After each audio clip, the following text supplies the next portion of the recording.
अभी मौजूद हूँ करनामेपुर में और आप देख रहे होंगे किस तरह से फिर से एक बार कोरोना ने अपना असर दिखाना शुरू कर चुका है। जो तीसरी लहर की बात की जा रही थी, पूरे देश में तीसरी लहर एक बार फिर से आ रही है। हर कोई जान रहा है कि पर डे अगर आप हर दिन का आंकड़ा निकालिएगा तो जो कोरोना का केस है लगातार बढ़ ही रहा है। ये देखिए एक रास्ता है, मैं एक हॉस्पिटल दिखाने जा रहा हूं अभी, जो ये करनामेपुर में हॉस्पिटल है। पहले देख लीजिए, ये रास्ते के बारे में आपको बता दूं कि अगर आप दिल्ली और पटना जाइएगा तो विधायक और सांसदों के दरवाजे पर जाने के लिए आपको ऐसा सड़क मिलेगा कि वहां पर अगर सरसों छींट दीजिएगा तो फिर चुन लीजिएगा। मगर यहां पर देखिए आने का क्या रास्ता है। यह स्वास्थ्य केंद्र है, उप स्वास्थ्य केंद्र है करनामेपुर का, और इसकी स्थिति मैं आपको दिखाने जा रहा हूं कि यहां की स्थिति क्या है, कितना जर्जर स्थिति है। आप देखिए, ये पहले चारों तरफ देख लीजिए कि यहां पर कोई जान भी नहीं सकता कि यहां पर कोई उप स्वास्थ्य केंद्र है। यहां पर जो भी हो, जो भी इस क्षेत्र के लोग हैं, जो जिनको पता है कि यहां पर उप स्वास्थ्य केंद्र है, उन्हीं को पता है। अगर कोई डॉक्टर आना चाहे उनको भी नहीं पता होगा कि यहां पर उप स्वास्थ्य केंद्र है। आने की तो बात ही छोड़ दीजिए। चलिए देखिए यहां की उप स्वास्थ्य केंद्र की स्थिति। यहां पर ये देख लीजिए क्या स्थिति है चारों तरफ, किस तरह से यहां पर पानी लगा हुआ है। नाली का पानी आता है इसी उप स्वास्थ्य केंद्र के पास। और मैं आइए दिखाता हूं, ये देखिए मीटर लग चुका है यहां पर, भले लाइट हो या ना हो, मीटर लग चुका है।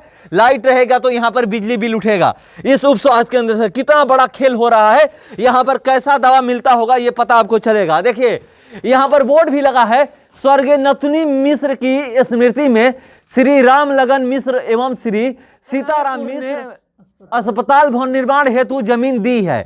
मतलब उन्होंने जमीन दी है यहां पर हॉस्पिटल बनाने के लिए। कब जमीन दिया गया था? 1984 में। अब समझ कितने दिन हो गए यहां पर हॉस्पिटल बने हुए। ये जमीन 1984 में दिया गया था।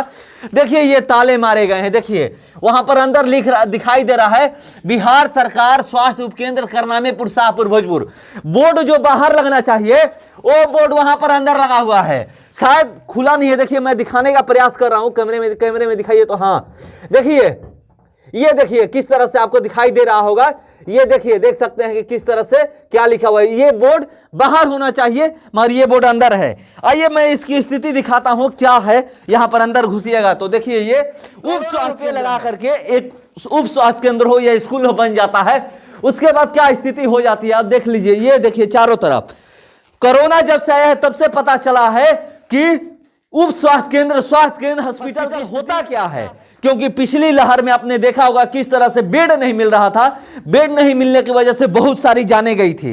ये देखिए मैं चारों तरफ आपके घूम रहा हूं। ये पूरा ये जो यहां पर रूम बना हुआ है, ये रूम की स्थिति आप देख लीजिए। ये आप देख रहे हैं छत कैसे धंस रहा है, और ये देखिए छत गिर रहा है। और ये पूरा देखिए यहां पर कुछ लोग हैं।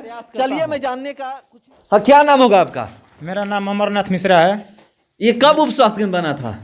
1984 में बना था। हाँ 84 में तो जमीन आवंटित की गई थी। हाँ, मतलब कि हम लोग छोटे छोटे थे, हाँ। बच्चे थे, तब से मैं देख रहा हूँ इधर की हॉस्पिटल बना हुआ था और बाग बगीचा था अगल बगल। हाँ। खूब व्यवस्था से चल रहा था बहुत पहले। हाँ। मगर आज की स्थिति ऐसी है कि हमारे गांव में एक भी हॉस्पिटल मैंने बहुत औरतों को या मर्दों को या कोई मैंने हम लोगों के लिए कोई भी परेशानी होता है तो हम लोगों को भटकना पड़ता है रात को। बहुत माँ बहने को बहुत दिक्कत हो रही है यहाँ। कोई एम्बुलेंस नहीं है हम लोग के लिए जाने के लिए इधर उधर। हॉस्पिटल नहीं बनेगा तो एम्बुलेंस के तो बात ही छोड़िए। तो मान लीजिए कि एम्बुलेंस की आप बात कर रहे हैं, अगर आप लोग कॉल करते होंगे तो कितना देर में एम्बुलेंस यहाँ पहुँचती है? बहुत देरी के बाद पहुँचता ही नहीं है यहाँ पे, पहुँचता ही नहीं है। हमको तो लग रहा है कि यहाँ पे एम्बुलेंस है ही नहीं है हम लोग के। तो यहाँ पे नहीं है ना। मान लीजिए कि अगर बाहर से आना हो, शाहपुर से आना हो या फिर आरा से आना हो, बिहिया से आना हो, तो कितना देर में? यहाँ से लगभग 2 घंटा 2.5 घंटा 3 घंटा बाद ही आता है सब। 2-2.5-3 घंटा बाद? हाँ। तब तो स्थिति खराब हो जाती होगी पेशेंट की। मर जाता है सब, मर जाता है। मैंने दवाई इन लोगों के असर रहते रहते बस पब्लिक यहाँ पे मर जाती है। जनता में जो जनता के चलाने वाले हैं वो अपना पेट भरने के लिए बस अपना काम करते हैं। स्वास्थ्य मंत्री जी ये देख लीजिए, आपका ये स्वास्थ्य विभाग है और स्वास्थ्य विभाग की स्थिति क्या है, इस हॉस्पिटल की स्थिति क्या है। गांव में लोग इसलिए उप स्वास्थ्य केंद्र बनाते हैं कि अगर कुछ भी बीमारी हो, छोटा मोटा अगर इलाज करना हो तो हम तुरंत चल जाएंगे अपने पास के नजदीक जो हॉस्पिटल है। मगर ये नहीं है स्थिति। यहां पर आइएगा तो पता चलेगा कि ये क्या स्थिति है। क्या नाम होगा, क्या नाम होगा आपका? रविंदर मिश्रा। यहीं के हैं आप, करनाईपुर के? हाँ हाँ, तो यहाँ पर आप लोग को तो इलाज नहीं होता है, तो फिर दिक्कत होता होगा। बहुत दिक्कत है कि यहाँ पर डॉक्टर लोग भी कम आते हैं यहाँ और पर। डॉक्टर यहाँ पर कौन आएगा? किसी को पता चलेगा कि यहाँ पर हॉस्पिटल है? पहले डॉक्टर आते थे लेकिन अभी तक कोई आ भी नहीं रहा है यहाँ पर। न सड़क है न कुछ है, यहाँ तो पानी लगा हुआ है। हाँ, रास्ता भी नहीं है अभी आने का। न रास्ता है न कुछ है। देखिए कुछ युवा हैं, आप लोग को दिक्कत के मतलब आप लोग कहीं ऊपर आवाज नहीं उठाए कि नहीं यहाँ पर हॉस्पिटल होना चाहिए, जो हॉस्पिटल है उसका मरम्मत करवाना चाहिए और यहाँ पर डॉक्टर बैठना चाहिए? हम लोग 2-3 बार कंप्लेन किए हैं लेकिन कुछ हम लोग का रिजल्ट नहीं मिला है। कहाँ कंप्लेन किए हैं? शाहपुर में। शाहपुर में? हाँ। किससे बोले हैं? रेफरल अस्पताल में। तो वहां पर क्या बोला गया? बोला कुछ नहीं गया, वो पर्ची जमा करके हमको भेज दिया। मतलब कुछ बोलते भी नहीं है? नहीं, कुछ नहीं बोलते हैं। तो ये स्थिति है। जो प्रभारी हैं ये वहीं से ये तय किया जाता है किस हॉस्पिटल में कहां कहां डॉक्टर बैठेंगे, अब कब जाएंगे। यहां पर कोई आता नहीं है, वहां पर ये लोग कंप्लेन करने भी जाते हैं तो कोई रिस्पांस नहीं मिलता है, कोई कुछ बोलता तक नहीं है। कोरोना का टीका कहां पड़ रहा था? कोरोना का टीका शाहपुर में पड़ रहा था, उसके बाद स्कूल पे पड़ा। आप लोग के गांव में नहीं पड़ा था? आप लोग के गांव में अभी हाई स्कूल पे पढ़ रहा था। हमारे जेरा उच्च विद्यालय के प्रांगण में अभी 2 दिन चला कोरोना का टीकाकरण। तो ये आप लोग मतलब आप एक युवा हैं, आप लोग के घर में किसी का तबीयत खराब हो जाए और ये अभी कोविड का जो टीका पड़ रहा था हर हॉस्पिटल में पड़ रहा था, आपके में ये भी मुझे पता चला है कि 10 नंबर वार्ड में आंगनबाड़ी केंद्र भी नहीं है, दोनों स्थिति खराब है।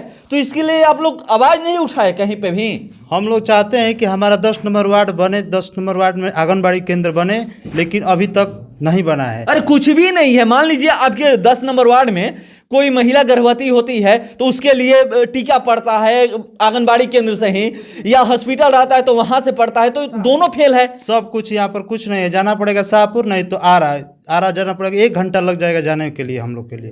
तो आपकी आवाज कोई नहीं सुनता है? किसके पास आप लोग गए हैं? अभी तक तो हमारे पापा और बाबा गए हैं जिनके पास, उन लोग अभी आवाज़ नहीं सुने हैं। अब हम लोग जा रहे हैं।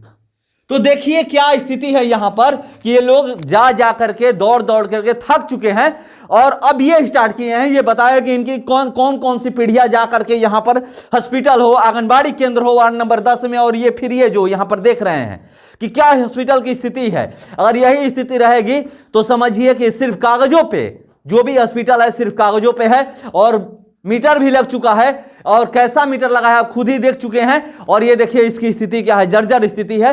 कोई यहाँ पर 1 घंटा तक नहीं रह सकता है क्योंकि पता नहीं कब ये छत गिरने लगे, कब छत गिरना स्टार्ट हो जाए। ये देखिए ऊपर मैं आपको दिखा रहा हूं, ये स्थिति है। आप कहीं भी जाइएगा तो मैं दूसरा फेज में को दिखा रहा था कि किस हॉस्पिटल में डॉक्टर बैठता है नहीं बैठते हैं, ये तीसरा फेज है। और तीसरा फेज में आप देख लीजिए, मैं करनामीपुर पहुंचा हूं। मैं पहले ही कहा था कि गांवों की हॉस्पिटलों को दिखाऊंगा जो उप स्वास्थ्य केंद्र और स्वास्थ्य केंद्र है कि वहां की स्थिति क्या है। तो यहां कोई डॉक्टर नहीं है। डॉक्टर की बात छोड़िए, यहां पर आने का रास्ता तक नहीं है, तो डॉक्टर कहां से आएगा? खाक आएगा डॉक्टर, मैं कह रहा हूं। डॉक्टर तो पहले ही कहेंगे कि नहीं कहीं उधर उधर हम चले। यहां पर रेफरल अस्पताल में ये लोग जाते हैं तो कोई सुनने वाला नहीं है, तो कहां से डॉक्टर आएगा? तो ये स्थिति है। कागजों पे सब कुछ है मगर धरातल पे कुछ नहीं है। मैं ये धरातल पर आकर दिखा रहा हूं, ये देखिए क्या स्थिति है। तो चलिए और हॉस्पिटलों को मैं दिखाऊंगा कि वहां की क्या स्थिति है। फिलहाल इस खबर में इतना ही। बने रहिए हमारे साथ।